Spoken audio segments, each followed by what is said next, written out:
Bonjour à tous et bienvenue dans cette vidéo de tutoriel Nalios. Aujourd'hui, je vous propose de vous montrer en fait tout simplement le petit changement qu'Odoo a réalisé au niveau de son application d'achat lorsque vous allez vouloir en fait tout simplement créer la facture depuis l'achat directement.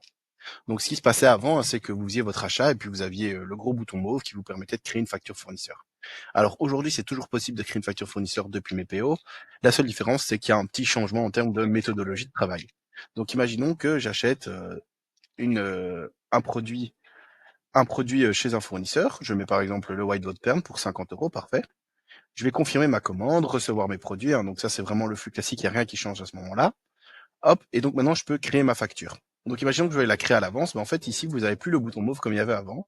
Mais si vous êtes observateur, vous avez le bouton Upload Build. Donc pareil, dans le petit rouage ici d'action, vous n'avez plus la possibilité de créer les factures. Et pareil, depuis la vue liste ici, si je viens ici, je n'ai plus la possibilité de créer une facture directement. Je suis obligé de passer par ce Upload Build en fait. Le upload bill, pourquoi il est là? En fait, on part du principe que quand vous allez créer la facture fournisseur, c'est que vous l'avez reçue tout simplement, hein, et donc vous pouvez aller la rechercher. Donc si je clique sur upload bill ici, Odoo m'ouvre tout simplement mes fichiers. J'ai qu'à prendre mon PDF. Donc imaginons que ceci soit une facture, hein, c'est pas le cas ici. Hop, j'ouvre mon PDF et Odoo va automatiquement me le mettre à droite et j'ai plus qu'à digitaliser mon document avec l'OCR si besoin, ou alors à remplir manuellement. Mais donc on voit que Odoo reprend automatiquement en fait l'article qui a été acheté, et donc vous avez la facture à droite qui vous permet en fait de vérifier que tout est correct. C'est un espèce de triple matching intermédiaire, on peut dire.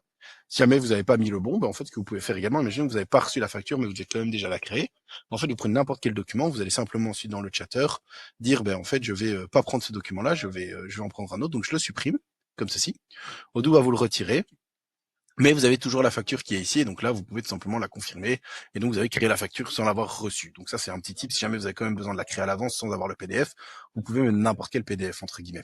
Donc voilà, mais donc ça, c'est rien de révolutionnaire. Ici, l'idée, c'était juste de vous montrer comment vous pouvez procéder avec cette nouvelle méthodologie de création de facture depuis un PO. Si jamais vous avez des questions par rapport à ça, n'hésitez pas à nous les laisser en commentaire, et nous, on vous souhaite une belle journée, et on vous dit à bientôt.